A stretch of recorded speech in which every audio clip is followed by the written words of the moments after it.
المودۃ فی القربى، میں تم سے اجرت نہیں مانگتا، میں تو اپنی اہل بیت سے محبت کا طالب تم سے ہوں، اس لیے کہ خلد میں حسنین کا نانا نہ جائے گا، نانا نہ جائے گا تو نواسا نہ جائے گا، جب تک یہ ساری امتی بخشا نہ جائے۔ سبحان اللہ۔ اچھا ایک بات بتاؤ،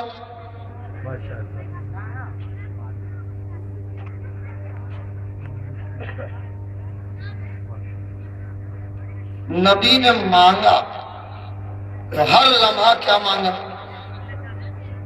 امت کی۔ اچھا ایک بات بتائیے، نبی کو معلوم تھا نا کہ میری ہی امت کے لوگ حسین کی حلقوم پر تلوار چلائے، معلوم تھا نا؟ نبی نے دعا کیوں نہیں کی؟ فاطمہ کو معلوم تھا، اور ایسی پاکیزہ خاتون، ایسی پاکیزہ خاتون کہ الحمدللہ ثم الحمدللہ عرش اعظم کا پایا پکڑ کے فاطمہ حق سے کہتی تھی رو کے، بخش دو میرے بابا کی امت، سونی سونی سی جنت پڑی ہے۔ تو جو امت کی مغفرت کی دعا کرتی ہو، اس نے اپنے بیٹے کے لیے دعا کیوں نہیں کیا؟ وہ مولا کائنات جسے سرکار نے سید الاولیاء بنایا، جس نے خیبر کے دروازے کو ایک ہاتھ سے اکھاڑ کے پھینک دیا، جس کو پشت انور پہ کعبہ میں اللہ کے رسول نے بیٹھایا، وہ نبی جس کا انتظار، وہ علی جس کا انتظار نبی کرے، وہ بکرا رہے پیغمبر میں چاہتا ہوں آپ کی بیٹی میرے نکاح میں دے دو۔ کہا کیوں؟ تاکہ نسبت مل جائے۔ کیا بات، تاکہ نسبت مل جائے۔ میرے رسول نے فرمایا نسبت ہی چاہیے نا، ریلیٹو بدل دو، اضافی صورت بدل دو۔ کا کیا کرنا؟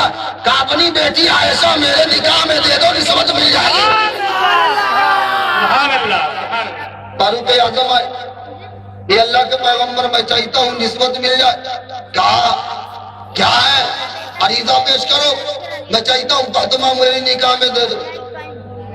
پیغمبر نے فرمایا نسبت ہی چاہیے، اپنی بیٹی حفصہ میرے نکاح میں دے دو، نسبت مل جائے گی۔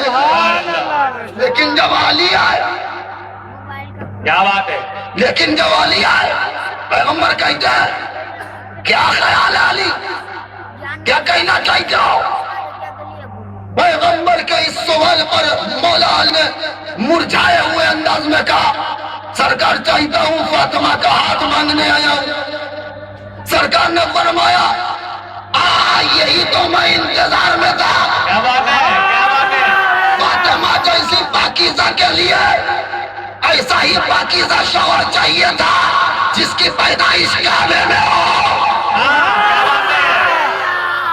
جہاں ایک نماز کا 1,00,000 ثواب، وہاں علی پیدا ہو تو اس کی حیثیت کیا ہو؟ کہا یہ علی فاطمہ تمہارے نکاح میں آئے گی، کیوں بتاؤں کیسے تجھے شاہ مشرقین بنا؟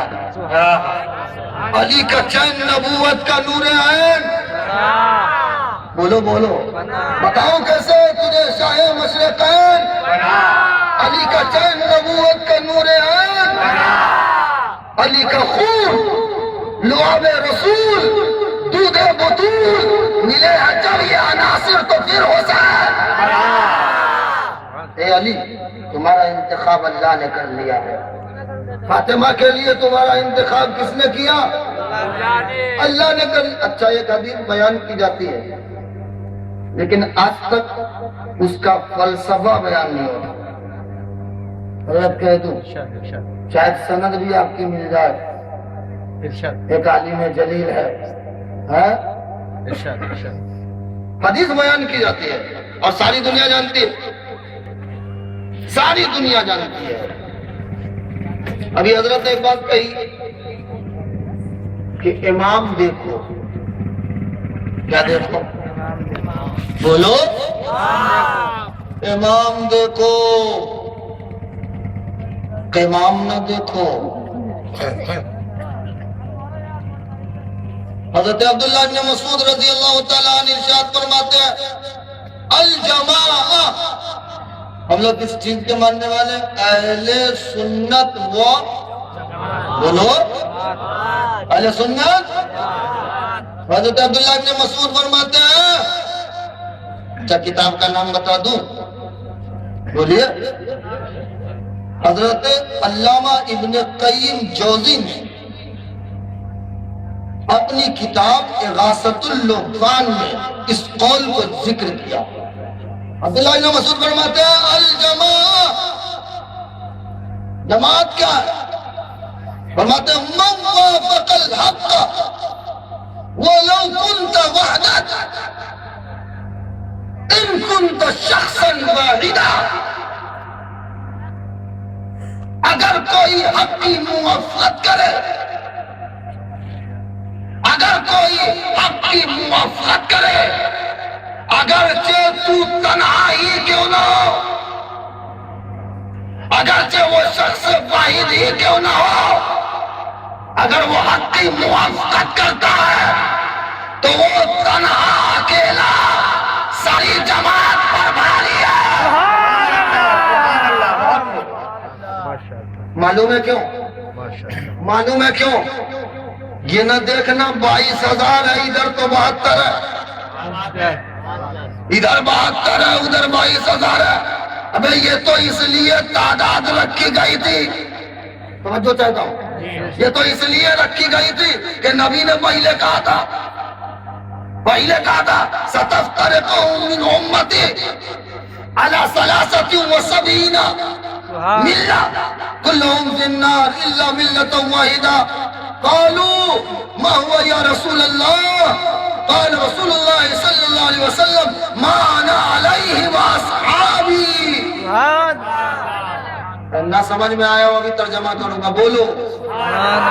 سرکار نے فرمایا میری امت 73 فرقوں میں بڑھ جائے گی۔ کتنی؟